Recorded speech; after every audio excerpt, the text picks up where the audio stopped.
High friends, welcome my blog. আর আজকের ব্লগটা একটু অন্যরকম একটা ভিডিও। ধরো এটা আমাদের কাছের মানুষ, আর এই কাছের মানুষটাকে এই ছুরি দিয়ে ফালা করছি।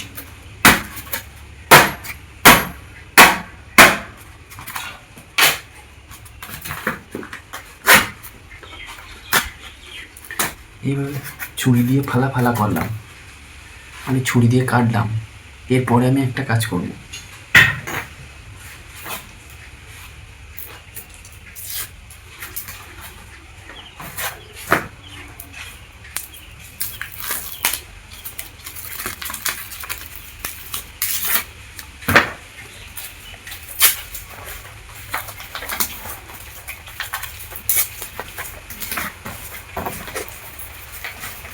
আঠা দিয়ে বা সেলো টাইপ দিয়ে যে ক্ষতগুলো ছিল সেই ক্ষতগুলোকে আমি জুড়ে দেওয়ার চেষ্টা করলাম, কিন্তু এটা কি আদৌ আগের মতো হলো?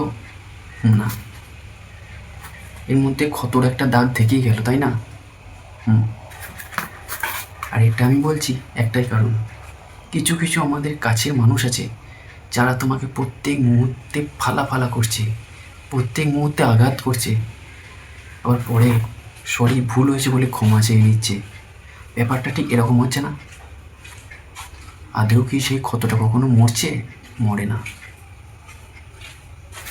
একটা কাটা দাগ থেকেই যায়, তাই না? Just for example, this for you.